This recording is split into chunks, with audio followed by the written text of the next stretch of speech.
ampere is the unit of electrical current, and electricity powers Opel's Ampera, currently hitting roads in Europe. This European model of the Chevrolet Volt leaves other electric cars in the shade. Its lithium-ion battery takes it distances between 40 and 80 kilometers on battery power alone, depending on driving style, road profile, and outside temperature.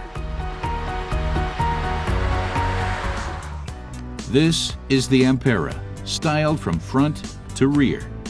The boomerang shape of the lights give it a dynamic look.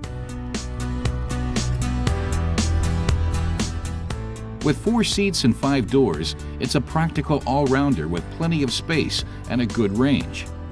If the electric motor doesn't take it far enough, the gasoline combustion engine extends its range to 500 kilometers. And after 4 hours of charging on a conventional 230-volt outlet, the battery is full.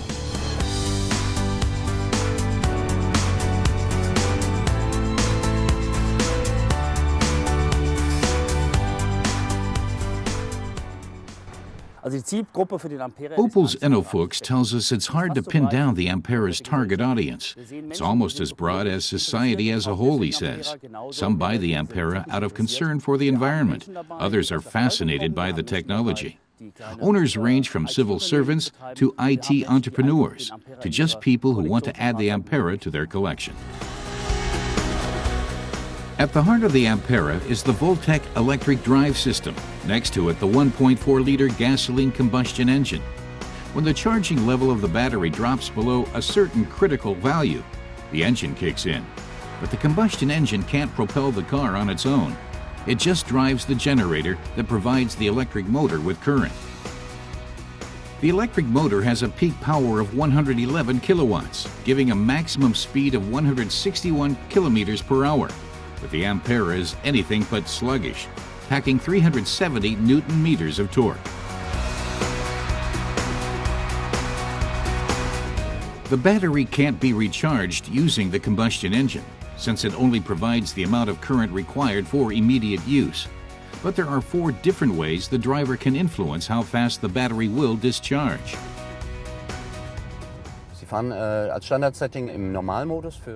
Thomas Guest of Opel demonstrates. The standard setting in normal mode is good for a relaxed drive, he says. In addition, there's sport mode, mountain mode, and city mode. Guest says sport mode really shows the Ampera's athletic side. Mountain mode should be turned on before entering steep terrain. And the city mode is designed to save battery power. Gerst tells us how the range-extending modes will maintain energy reserves for urban and restricted low-emission zones. And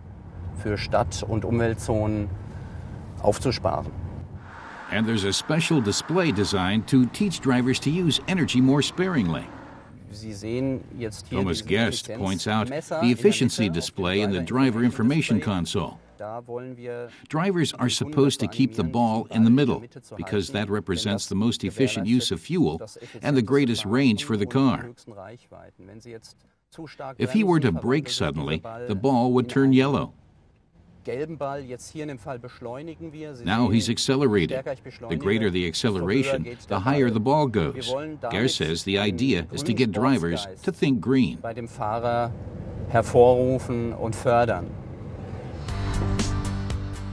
Welcome to Opel's state-of-the-art dashboard. The all-digital instrumentation panel provides drivers with a flood of information. But don't expect to find any conventional dials here. The center console offers some unusual storage room. The display isn't operated by a switch, but controlled from a touchscreen area beneath it.